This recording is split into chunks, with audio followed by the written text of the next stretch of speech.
یه قطاری خالی میره بندر،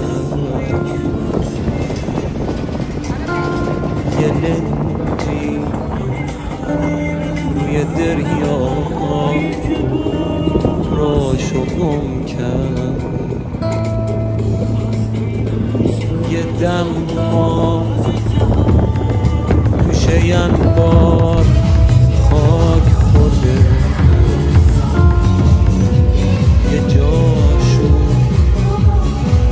تو جزیره خوانیمه زلفتو پارو نداره.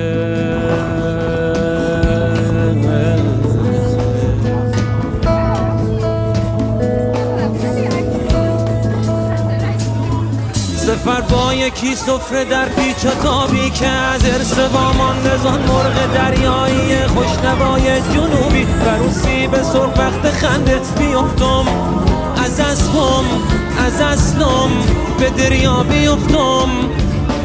دریا چه اسم قشنگی، به دریا بیفتم، به بندر بیفتم، به دشتی بیفتم، به دشتی رسیدی بلندتر بخند، بلندتر بخند، یاد خونه بیفتم، آه یاد خونه بیفتم، یاد خونه بیفتم.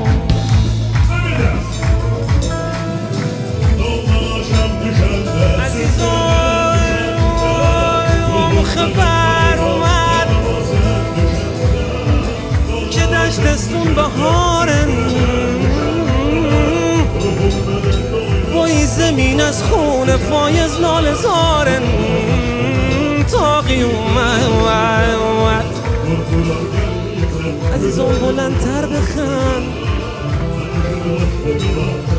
بلندتر بخند، یاد خونه بیفتم، بلندتر بخند.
واسه هم سفر ساده که باهاش بزنم چه بدم اینجا در و با روزی. آقا به افتخار عشقای زندگیتون یه سوت و جیغ بال بره بالا.